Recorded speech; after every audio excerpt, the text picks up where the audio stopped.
এই সেমাইটা বানানোর পর আমার বাসার সবাই তো পাগল হয়ে বলেছে কিভাবে বানালাম এই সেমাইটা। হ্যালো এভরিওয়ান, আসসালামু আলাইকুম। সবাই কেমন আছেন? আশা করি ভালো আছেন। এই সেমাইটার জন্য আমি এখানে নিয়েছি কর্নফ্লাওয়ার গুঁড়া, দুধ, কিশমিশ, নারকেল কোড়া।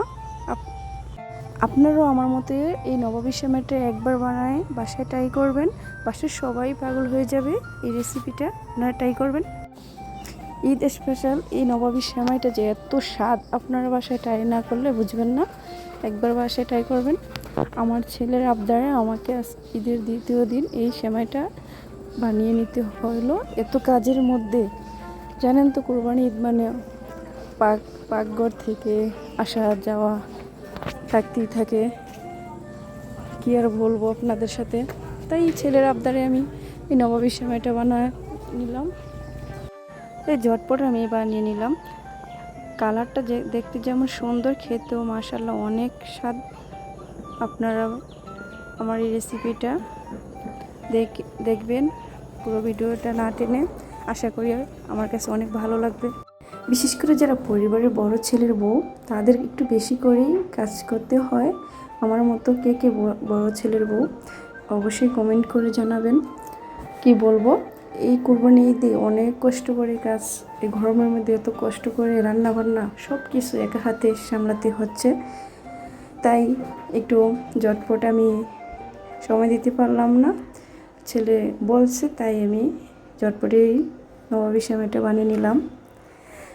বিশেষ করে ঈদ স্পেশাল নতুন বউ যারা আছে, তাদের শ্বশুর শাশুড়ির মন জোগাতে এই সেমাইটা একবার ট্রাই করে দেখবেন। আপনার শ্বশুর শাশুড়ি অনেক খুশি হবে। আমার শ্বশুর শাশুড়ি আলহামদুলিল্লাহ অনেক খুশি হয়েছে। আপনার পরিবারকে এভাবে বানিয়ে দিতে পারেন। তো বন্ধুরা, ঈদ কেমন কাটালেন সবাই?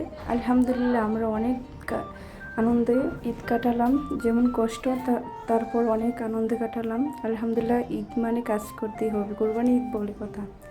তো সবাই কোন জায়গায়, আমার সেমাইটা বানানো শেষ পর্যায়ে। এখন আমি সেমাইটা সুন্দর করে সাজিয়ে নিব। আপনার ইচ্ছে মতো আপনি ক্রিমটা অনেক সুন্দর করে সাজাতে পারেন। আমার কাছে যে উপকরণগুলো ছিল, তাই আমি ওই উপকরণগুলো দিয়ে সুন্দর করে সাজিয়ে নিলাম। এটা আপনারা নর্মালে 2-3 ঘন্টার জন্য রেখে দিবেন। সুন্দর করে বসে ক্রিমটা সফট হয়ে যাবে। আমি নর্মালি রেখে দেখেন কত সুন্দর করে সাজিয়ে নিলাম।